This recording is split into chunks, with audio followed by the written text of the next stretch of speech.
यहाँ बैठे हुए लोग कोई भी इस बात से इनकार नहीं कर सकते हैं कि हाँ मैं सोचता नहीं हूँ,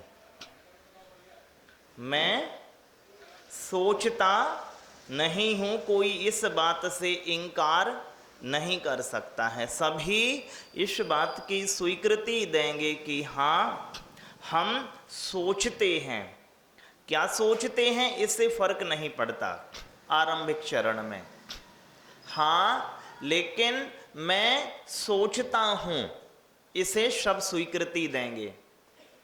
ठीक वैसे ही जैसे कि अलग अलग चीज़ों को चिन्हित करने के पहले उनके लाक्षणिक चिन्ह आपके ज्ञान का विषय होते हैं। आपके ज्ञान का विषय, अलग अलग चीज़ों को जब आप चिन्हित करते हैं तो ज्ञान का विषय होते हैं कि नहीं होते हैं। जब मैं कहता हूं सेब, तो आप में एक विशेष प्रकार का ज्ञान लक्षण उभर के आता है। जब हम कहते हैं धवल या कोई कहता है मृदु,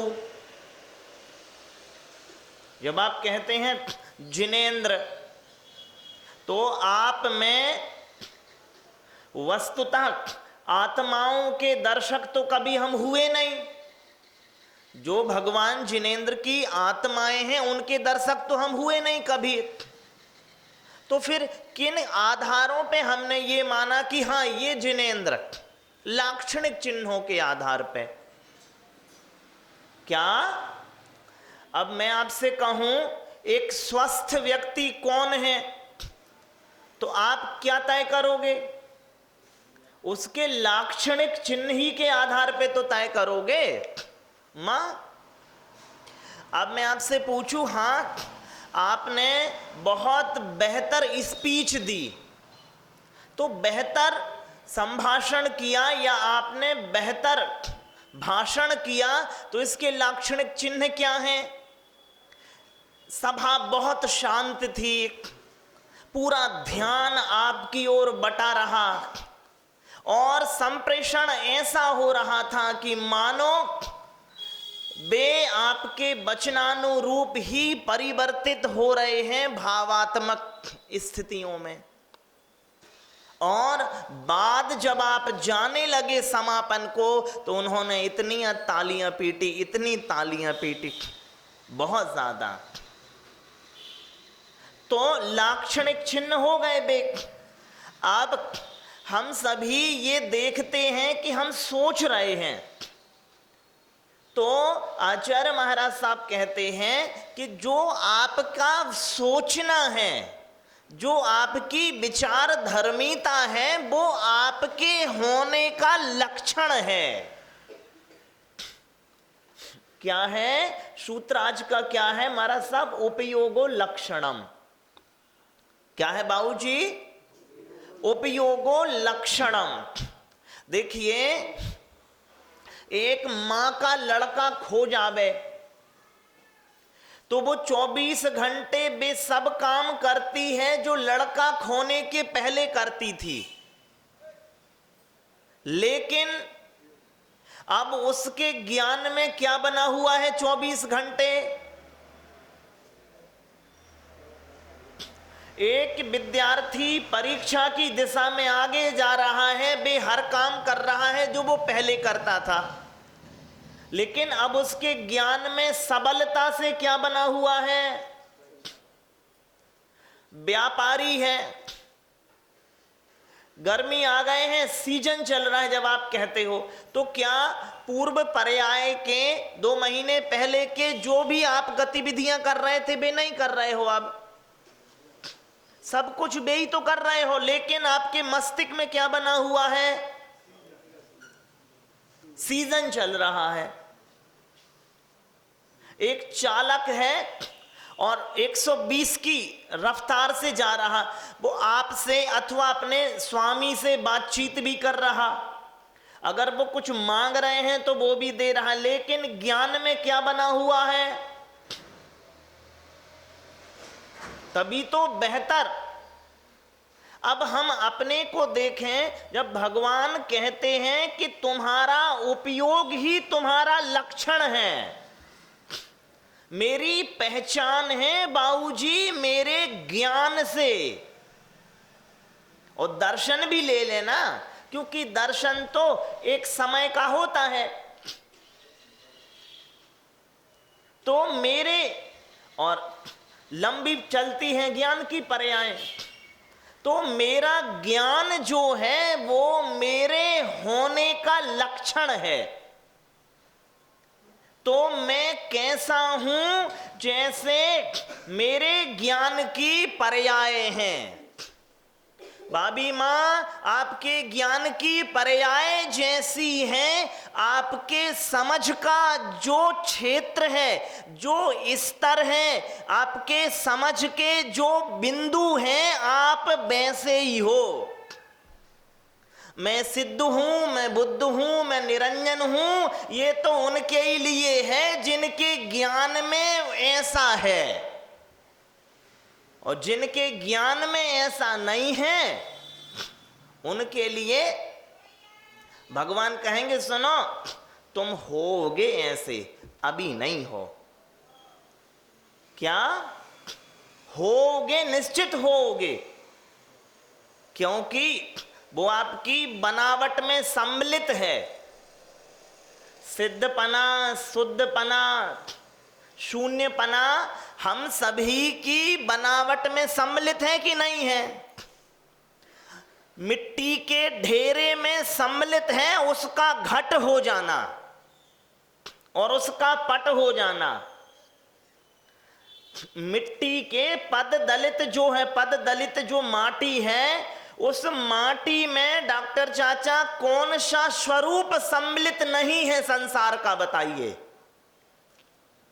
संसार का, इसलिए शायद मुझे ग्रंथ का नाम तो याद नहीं है, लेकिन आचार्य कुंद महाराज साहब ने मेरे ख्याल से प्रवचन सार अथवा पंचास्तिकाय में जीवात्मा के लिए विश्व रूपम शब्द का प्रयोग किया है। जीवात्मा कैसी है? वो कह रहा है विश्व रूपी है। आप कैसे हो? आप विश्व रूपम हो। माटी कैसी है? पद दलित है। लेकिन बताइए, माटी के पद दलित स्वरूप से मां कौन सी पर्याय आप उसमें विकसित नहीं कर सकती हो? हर पर्याय विकसित कर सकती हो आप उसमें, है कि नहीं है? तो स्वरूप दृष्टि से गुणात्मक विकास के आधार पे तो हम सिद्ध भी हैं और बुद्ध भी हैं। लेकिन जब महाराज साहब अभी आगे जब गुण पर्याय वद द्रव्यम कहेंगे, क्या कहेंगे? गुण पर्याय वद द्रव्यम की गुण और पर्याय से सहित होता है द्रव्य। तो द्रव्य कैसा है मां? गुण और पर्याय से जैसा। जो लोग कहते हैं द्रव्य तो शुद्ध है, पर्याय अशुद्ध है, ये बनता ही नहीं है, क्योंकि गुण परिभाषित करते हैं उसकी पर्याय को और पर्याय परिभाषित करती है उसके गुण को। ठीक है कि नहीं है? तो अभी आपके ज्ञान मेरा गुण है और वो ही मेरा लक्षण भी है। तो मेरे लक्षण कैसे हैं और मेरे लक्षण में जो मेरा ज्ञान गुण है उसमें कौन कौन आकार ले रहा है? अभी जो जो आकार ले रहा है मैं वर्तमान में वैसा ही वैसा हूं। अब कोई मुझे, कोई आपके लिए दोषारोपण करें तो बुरा मानने की जरूरत है नहीं, क्योंकि मैं हूं ही। मेरे ज्ञान ने अभी अशुद्धता का तो आकार ले रखा है। और कोई मेरे अशुद्ध पने को, आपके अशुद्ध पने को अपनी आलोचना का विषय बनाता है, तो इसमें बुरा मानने की जरूरत है क्या? और शुद्ध पने हो जाता आप में तो उसकी बुराई आप तक पहुंचती नहीं। चाचा, अभी बुरा मानने की जरूरत इसलिए नहीं है क्योंकि वह वस्तु स्वरूप का ही प्रतिपादन कर रहा है मेरे, तो बुरा मानने की जरूरत क्या है? और जब मैं शुद्ध पने का भोगता हो जाता, मेरे उपयोग में शुद्ध पना हमेशा बना रहता, तो फिर बुरा मुझे लगता नहीं। अभी मानने की जरूरत है नहीं क्योंकि वह वस्तु स्थिति तो ही बता रहा है। और उन्होंने तो कहा कि निंदक को नीरे राखिए। क्यों? बिन पानी बिन साबुना निर्मल करे स्वभाव। क्या बाबूजी? बिना पानी और बिना साबुन के कर दिया उसने। और मजेदार है कि खूब निंदक पास रखो। बाबूजी, जब माँ, आपने देखा है ना, जो गाय भैंसे रहती हैं तो वे अपने ऊपर कबूतर और वो पंछी कौआ वगैरह बैठाए रहती हैं, और आराम से कौआ सोच रहा है मुझे सिंहासन भी मिल गया है और भोजन भी। लेकिन वो पूंछ मार के उड़ा भी सकती है कि नहीं उड़ा सकती, लेकिन वो क्यों नहीं उड़ा रहा? क्योंकि वो तो देख रहा है अपना लाभ है कि जे मेरे में से दोष चुन चुन के निकाल रहा है।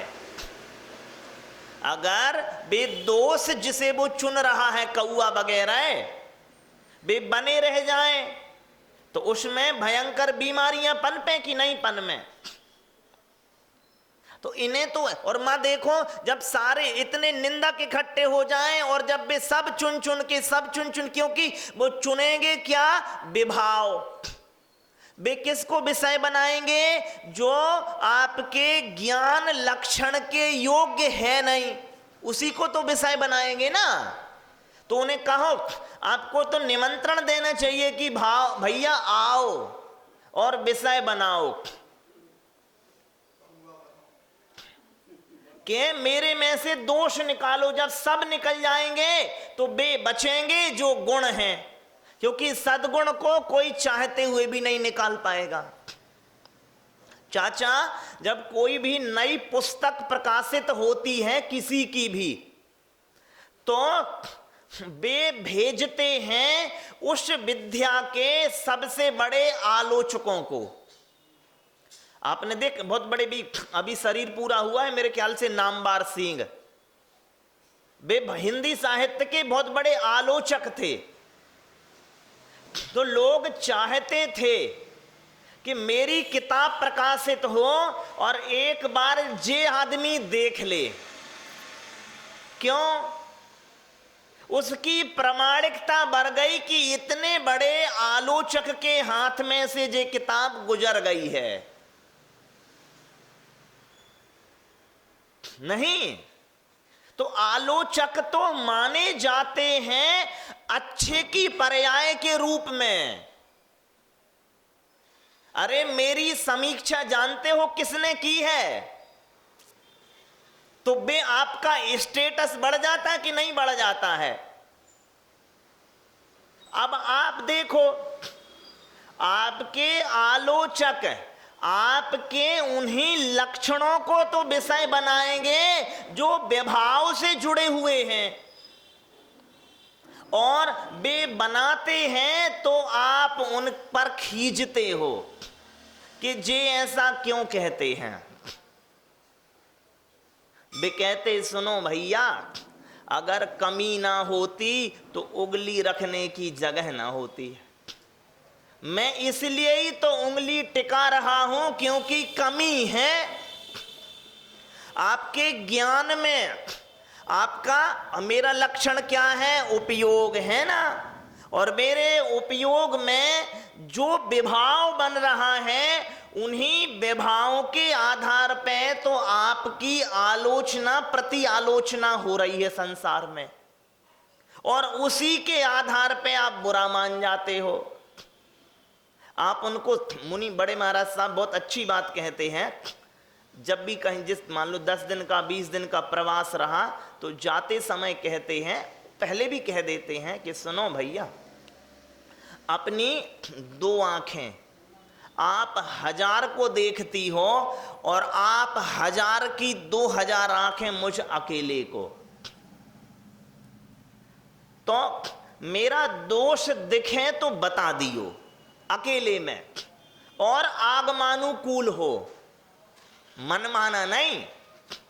आगम कि तुमने पढ़ा हो बे और तुम्हें लगा कि तत्संबंधी दिशा में मुनि महाराज श्री में जे थोड़ी असावधानी रह गई, क्योंकि आयु तो अब कम ही बड़े हो गए हैं, तो स्मृतियां भी थोड़ी सी कम हो जाती हैं। तो बड़े महाराज साहब हमेशा कह देते, भैया बता दियो ताकि मैं सुधार कर सकूं, क्योंकि निर्दोष चरित्र और सदोष चरित्र में पुरस्कार और दंड का प्रावधान है कि नहीं है? निर्दोष चरित्र और सदोष चरित्र में पुरस्कार दंड का प्रावधान है। तो भैया मुझे बता दियो, अनचाहे ही क्यों मैं दंड का भागी बनूं।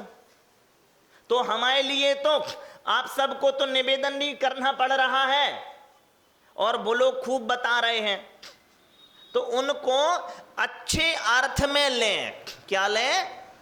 चलो एक कहानी सुनाता हूं चाचा। भगवान एक गांव से जाते हैं, भगवान जब मैं कहता हूं तो मेरी कहानी में भगवान महावीर ही भगवान स्वामी जी को लेना। तो भगवान एक गांव से जाते हैं, तो वो गांव विधर्मियों का था, भगवान के धर्म को मानने वाले वहां कोई रहते नहीं थे।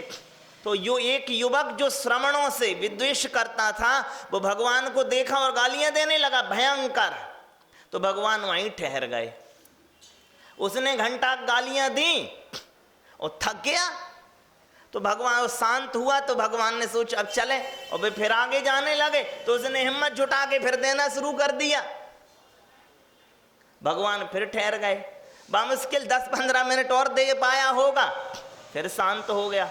भगवान जैसे आगे ही को बढ़े, वो फिर पीछे हो लिया। भगवान कहते, सुनो भैया, जितनी देनी है इतना ही दे लो। क्या?